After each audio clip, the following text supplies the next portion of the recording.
সোসাইটিতে সব ক্ষেত্রে মেয়েদের একটা বাউন্ডারি সেট করে দেওয়ার টেন্ডেন্সি নিয়ে তোমার কি ওপিনিয়ন? আমার মনে হয় এই যে সিস্টেম, মানে এই যে মেয়েদের ক্ষেত্রে একটা আলাদা নিয়ম এবং ছেলেদের ক্ষেত্রে একটা আলাদা নিয়ম, সেটা না আমাদের সিস্টেমের মধ্যে, সোসাইটির সিস্টেমের মধ্যে ঢুকে গেছে। So but I am really hopeful, কারণ আমাদের সময় থেকে, মানে মিলেনিয়াল যে গ্রুপটা আর কি, সেই সময়টা থেকে আই বিলিভ প্যারেন্টিংটা চেঞ্জ হবে। এবং আগে আমরা এইসব বিষয় নিয়ে কথাই বলতাম না, এবং এখন এগুলো নিয়ে অ্যাওয়ারনেস বা মেয়েদের স্বাধীনতা বা জেন্ডার ইকুয়ালিটি নিয়ে কথা হচ্ছে। এবং আমি যেহেতু একজন ভীষণ পজিটিভ মানুষ, সো আমি বিলিভ করি যখন আমার মেয়ে আমার বয়সে আসবে তখন আর তাকে এই জিনিসগুলোর সম্মুখীন হতে হবে না, তাকে আর, মানে তাদের ওই জেনারেশনটার কাছে এগুলো আর টপিক থাকবে না, এগুলো বাস্তবায়িত হয়ে উঠবে। সমাজের প্রান্তিক স্তরে থাকা নারীদের স্বাধীনভাবে নিজেদের মত প্রকাশের অধিকার কিভাবে সম্ভব বলে তোমার মনে হয়? আমার মনে হয় স্ট্যান্ড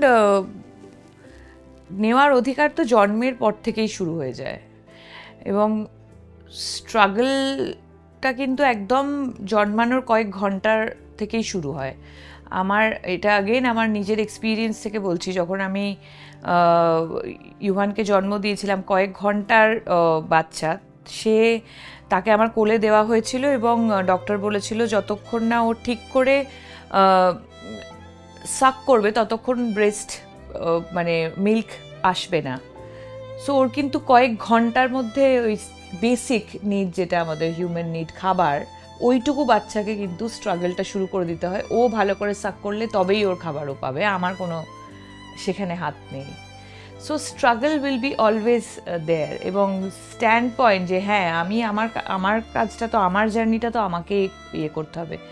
ডেফিনেটলি এটা অনেকেই বলতে পারে যে আমি আমার জায়গায় বসে, এটা খুব ইজি বলে দেওয়াটা, আমি এমন একটা জায়গায় বসে আছি, তোমার জন্য সমস্ত সিচুয়েশনটা খুব ইজি। কিন্তু কারুর কাছেই কোনো সিচুয়েশন, কারুর যদি প্রবলেম, মানে নিজের প্রবলেম সবারই কাছে বড় প্রবলেম।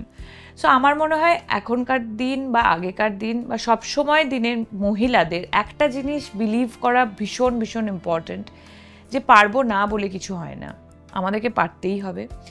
এবং যেমন পুরুষদের কাছে এই সমাজে কোনো অপশন থাকে না, ছোট থেকে বড় হয় ওরা এটাই শুনে যে তোমাদেরকে চাকরি করতেই হবে, বা তোমাদেরকে, you will be the main earning member, মানে তুমি হবে আমাদের সংসার চালাবে। সে মেথডের কাজই করুক, সে বাথরুম পরিষ্কার করুক, থেকে সিইও থেকে শুরু করে তাদেরকে কিন্তু কোনো অপশন দেওয়া হয় না।